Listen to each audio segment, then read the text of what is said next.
Well, for that, I'm just cleaning up the squid, double checking what I've kept, and this rod is absolutely screamed off in the holder. Oh mate, this is a big squid.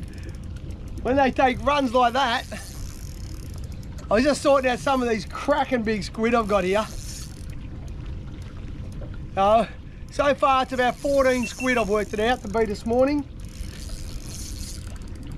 Look at that, those big squid on the bait board.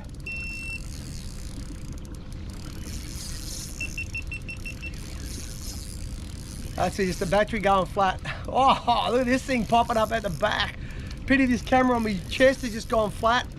You see this thing, its head's out of the water. Ah, it's got tentacles going everywhere. It is a big squid and he ain't real happy, I can tell you. There he goes again. On the sleeper. So I just put all the rods out of sleepers while I was just cleaning everything up. And this is the Major Craft Eggy Pro. Major Craft Eggies though. In a red purple they call it. Oh, that is the one I've wanted.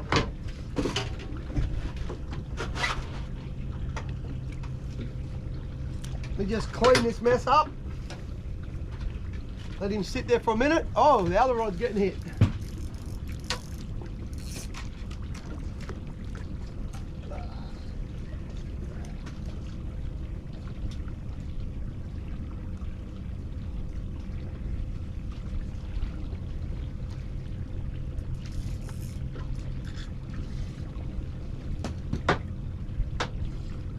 Sort the mess out, you did.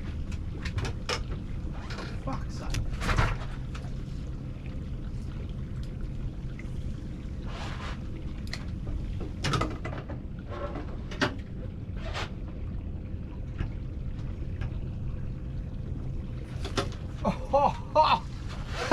That is the one I've been after all morning. That is a 2 kilo calamari. That's over 40 centimetre hood. That is a beast, look at that. That's the sucker I wanted.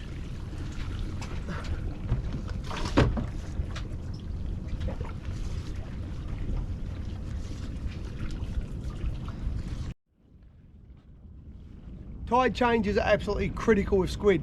Obviously, yes, the last couple of hours that I run out tide I do like, but you'll know normally when the tide is turned, because the squid start biting even before the boat turns around.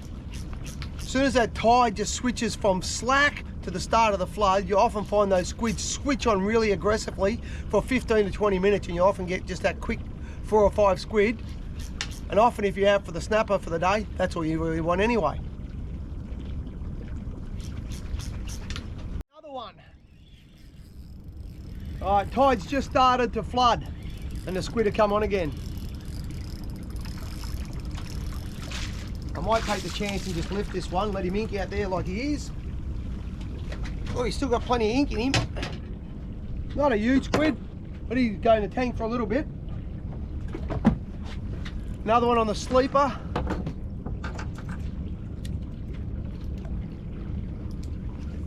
Get that back out there. And see what's happening is the rod I just cast out, I just cast this one out. And let it sink. And this has either got a lot of weed on it or a small squid.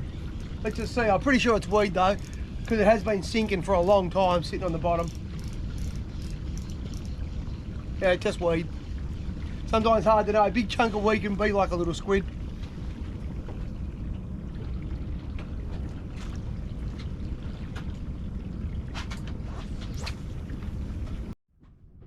Well everybody, I hope you've enjoyed that.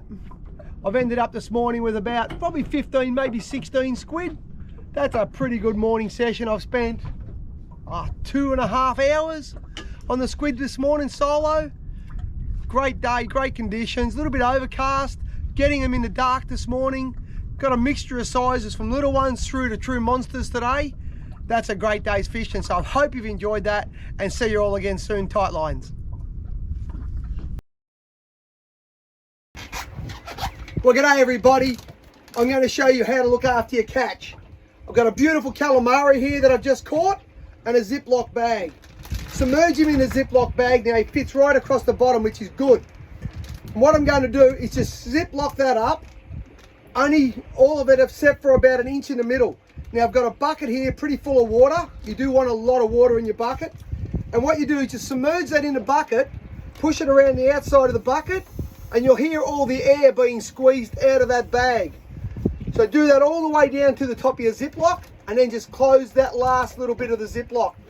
The end result, look at that, all the air is out of that bag. That is as close to cryovacking as you will, and you can do that on the boat. That is looking after the catch. This handy tip is brought to you by Frogley's Offshore, the Eggy's O range of squid jigs and Fishing with Fergy. Hope you've enjoyed that. Tight lines.